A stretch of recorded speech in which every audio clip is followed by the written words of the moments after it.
Sometimes in life you just have to slow down, don't you? Yeah, and maybe it's exactly when you don't want to slow down because you're feeling anxious. I think you've hit it on the nail Yeah. there. It's when you don't want to slow down or you feel as if you can't. When you think, no, I can't slow down because you're like racing along. That's and have all this anxiety Yeah. within you. Yeah, that's when you actually need to slow down the most. So that's what we're going to be talking about in Get today's- Real with the English sisters. Today's episode of our podcast. Please do come and see us on YouTube too. And remember to subscribe and leave a comment on Spotify. You can actually leave comments, which is really nice. Yeah, as our podcast is growing. It's And we really growing get day by excited when we day. see the numbers grow. And when we see your lovely comments too. Yeah.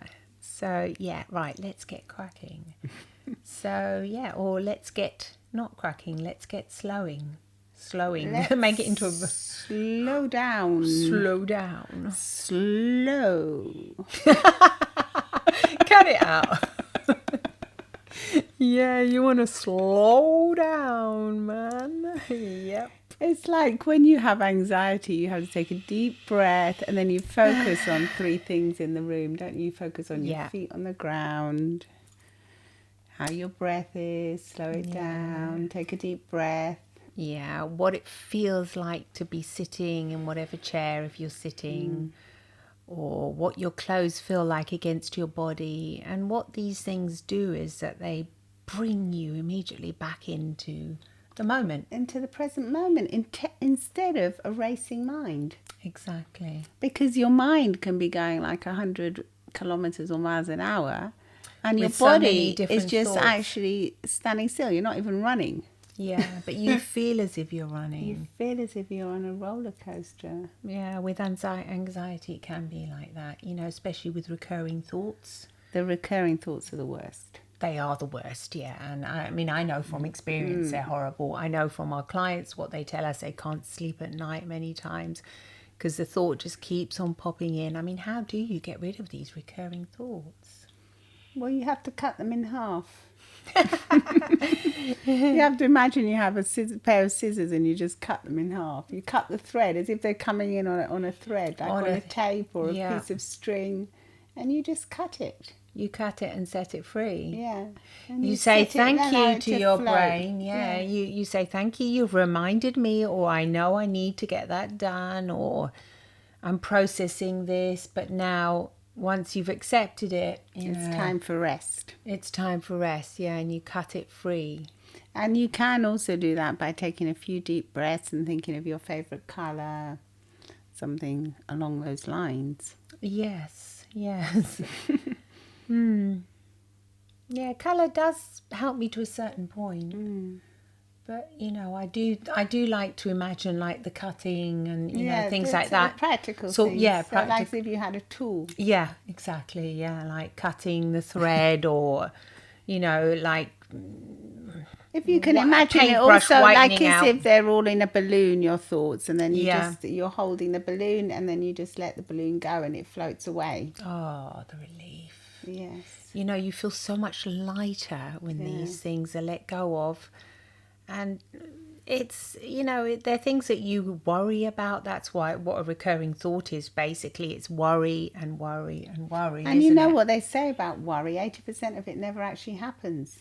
So it's not even productive. About the things you worry about. Yeah, that's true. Yeah. It's only productive hardly never. But I mean, unless it's there to warn you about something. No, it's there to productive. It's to warn you, say, to go to the doctor or to if you're worried about and get something done or to, you know, pay your bills. Study for your exams. Yeah, study for your... If it actually makes you do an action. Yes. Then it's because it's the action that is going to solve. So you need a thought and a thought that takes you to an action. But a lot of the time, worry doesn't actually take you to an action. It just keeps it takes you down that rabbit hole of horrible anxiety, and it leads even to depression afterwards, which is not a good thing. No, you don't want to go all the way down there.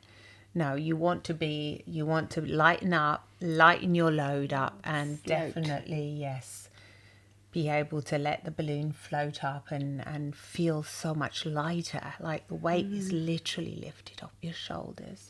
Yeah, and when you slow down a racing mind, that's when all the good things start to happen. Yes, because it doesn't necessarily mean that you can't, be productive. No. And you can't work fast. It's like, the firefighters, when they put on their armour, they say fast but smooth.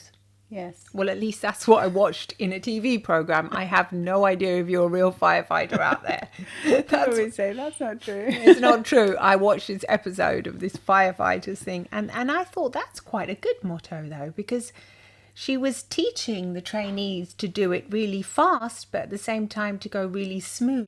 So she was basically teaching the trainees to go really fast, to be quick, because obviously it's a firefighter program, and she was teaching them to quickly put on fire camp.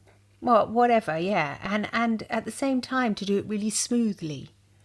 So I thought, fast doesn't necessarily mean frenetic. It doesn't necessarily mean it has to be done in an anxious.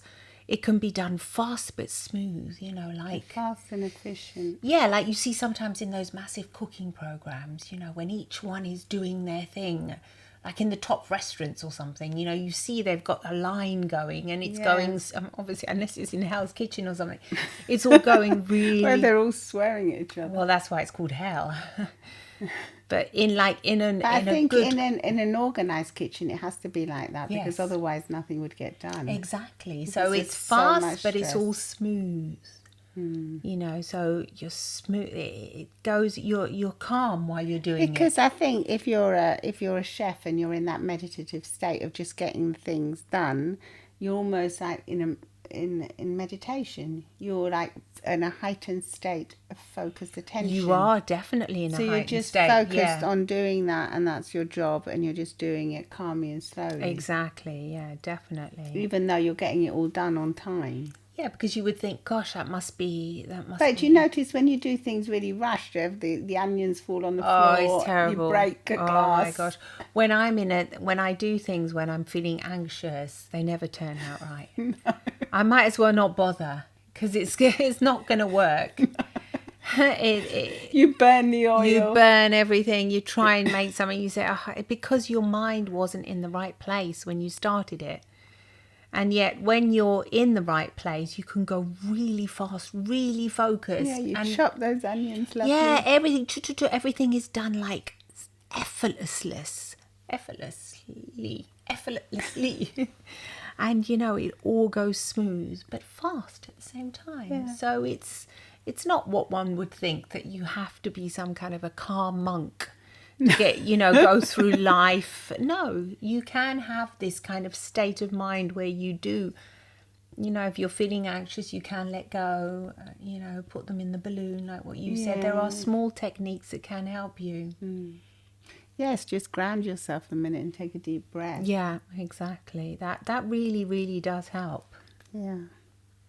Taking one and or even two just or three. taking a time out. Say if you're in a difficult position and you suddenly start getting really anxious, say if you're talking to your boss or something, right? Just say I need a moment and go to the toilet, go to the ladies or gentlemen's or unisex toilets and have a little break. Yeah.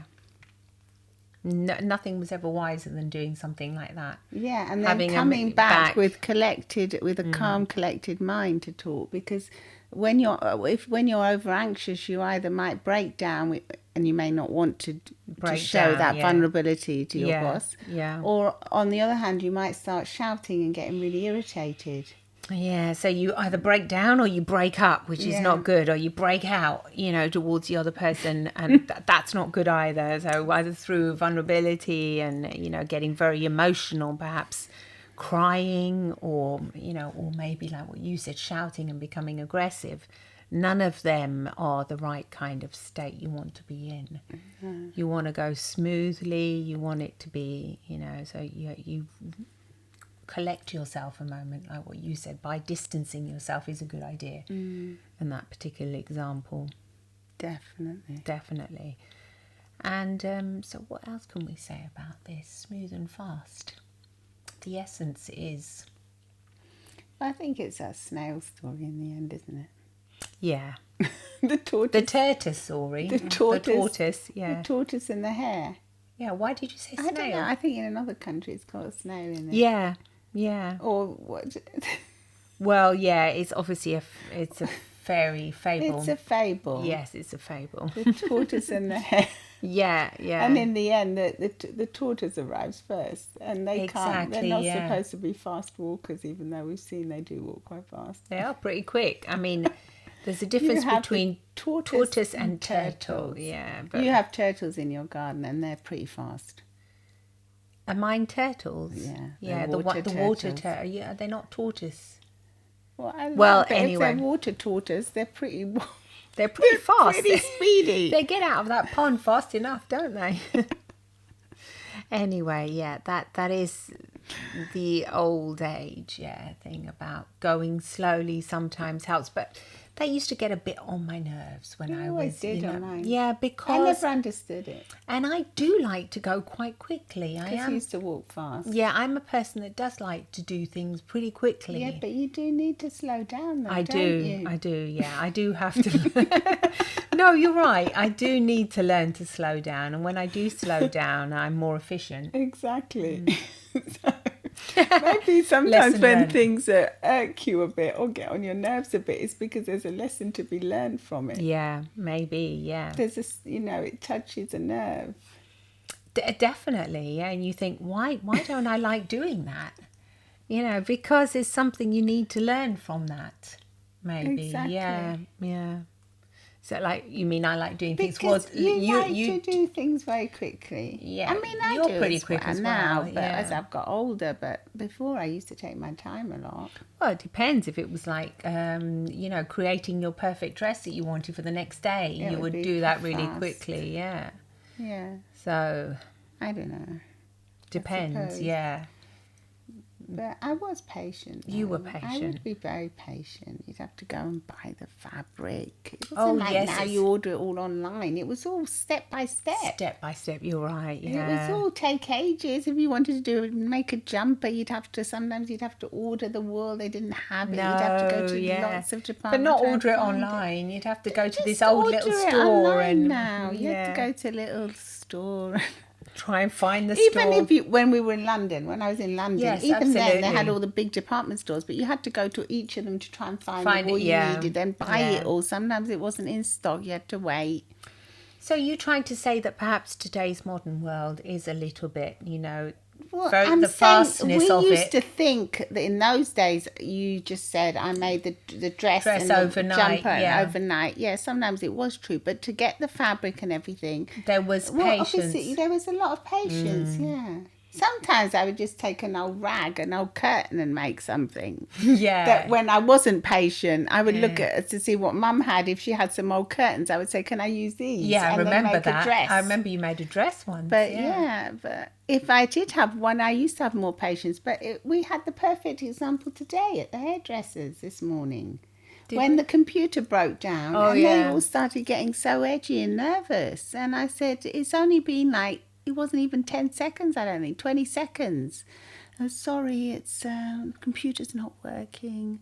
I'm so sorry, this has happened. And they started getting quite upset about the whole thing. And I said, this is because in today's world, we're so used to having everything so quickly. So quickly, absolutely, yeah. I wonder if that doesn't it's like not natural for us I either. don't think it is natural. I mean, not that I would want it any other way, because I'm the No, same as because, everyone else. There's we're used to it we're now, used to but it. But we have to just take a step back and say, hey, it's okay. Just take a breath.